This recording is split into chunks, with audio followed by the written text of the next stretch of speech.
Praise God. ഇന്ന് നമ്മൾ നിൽക്കുന്നത് ഒരു ഗുഹ പോലെ കാണുന്ന ഒരു സ്ഥലമാണ്. ഇത് ഭയങ്കര ഒരു സ്പെഷ്യൽ പ്ലേസാണ് അല്ലേ? അതെ അതെ. അപ്പം ജെറി നമ്മുടെ കൂടെ ഉണ്ട്. ജെറി ഇവിടെ വളരെ ഇതിനെ കുറിച്ചൊക്കെ ജെറിക്ക് നല്ല അറിവുണ്ട്. ജെറി, എന്തുവാണ് നമ്മൾ ഈ പോയി നിൽക്കുന്ന സ്ഥലം? നമ്മൾ ഇതിപ്പോൾ നിൽക്കുന്നത് റബാത്തിലെ എംദിനയ്ക്കകത്ത് വിജിന കോട്ട് എന്ന് പറഞ്ഞ ഒരു സ്ഥലമാണ്.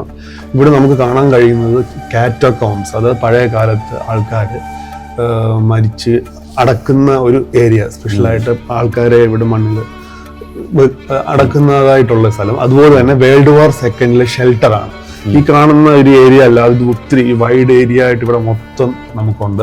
ഇതുപോലെ തന്നെ അറകളായിട്ടാണ് ഇത് മൊത്തം കാണാൻ പറ്റുന്നത്. പിന്നെ അതല്ലാതെ ഇവിടെ നമുക്ക് കാണാൻ പറ്റുന്നത് സെന്റ് പോൾസ് ഗ്രോട്ടോ എന്ന് പറയും. അതായത് പോള് വന്ന് താമസിച്ച സ്ഥലം. അത് പുബ്ലിയോസിന്റെ ആ സമയത്ത് പോള് വന്ന് താമസിച്ച സ്ഥലം നമുക്കത് കുറച്ച് കഴിഞ്ഞ് കാണാം.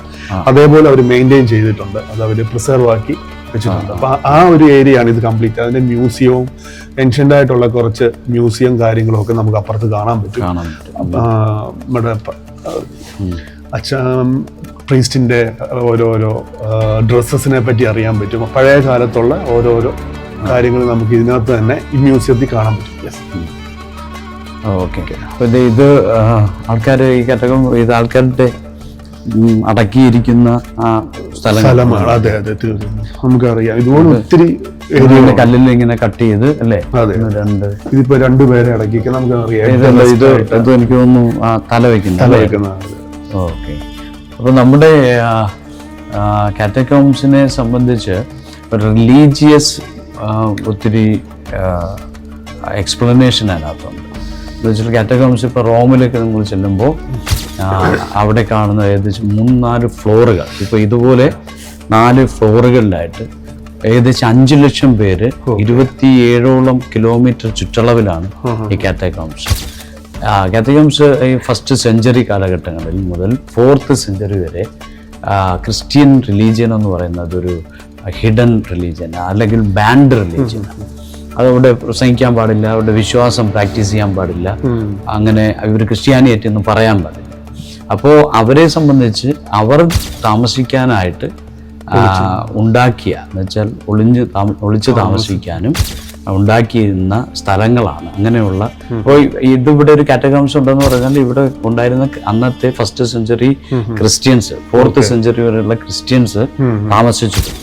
അപ്പോൾ അവരുടെ താമസിക്കുന്ന ഇടങ്ങളിൽ അവരുടെ ഇതുപോലെ ഓരോ ഏരിയ കാണും. ഇപ്പൊ നമ്മൾ അവിടെ കണ്ടൊരു കുഴി പോലെ കാണുന്നത് ഒരുപക്ഷെ അവർ പ്രാർത്ഥിക്കാനും കുക്ക് ചെയ്യാനും താമസിക്കാനും ഈ കാറ്റക്കോംസിനകത്ത് തന്നെ പല സ്ഥലങ്ങളിലും ഒരുമിച്ച് കൂടി 10 പേര് 20 പേരൊക്കെ ഒരുമിച്ച് കൂടി താമസിക്കുക, പ്രാർത്ഥിക്കുന്ന സ്ഥലങ്ങളാണ്.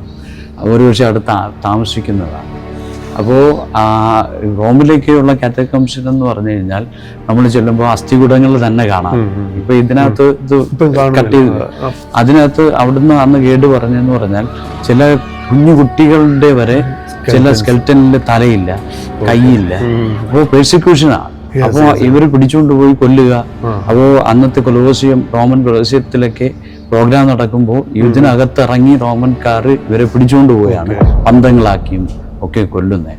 അപ്പോൾ ഇവരുടെയൊക്കെ അന്നത്തെ പ്രാർത്ഥന എന്ന് പറഞ്ഞാൽ ഞങ്ങളെ എന്ത് ചെയ്യുക, ഈ ഒരുപക്ഷെ അപ്പനെ പിടിച്ചുകൊണ്ട് പോയാൽ അവരുടെ പ്രാർത്ഥന മക്കളോട് പറയുന്നത് നിങ്ങൾ ഒരിക്കലും യേശുവിനെ തള്ളിപ്പറയും, അമ്മയെ പിടിച്ചുകൊണ്ട് പോകാം, മക്കളെ പിടിച്ചുകൊണ്ട് പോകാം, ഞങ്ങളുടെ വിശ്വാസം ഇത് കരുതി നഷ്ടപ്പെട്ടു പോകരുത്. ഇന്നത്തെ നമ്മുടെ പ്രാർത്ഥന കർത്താവേ ഞങ്ങൾക്ക് അത് തരണം, ഇത് തരണം.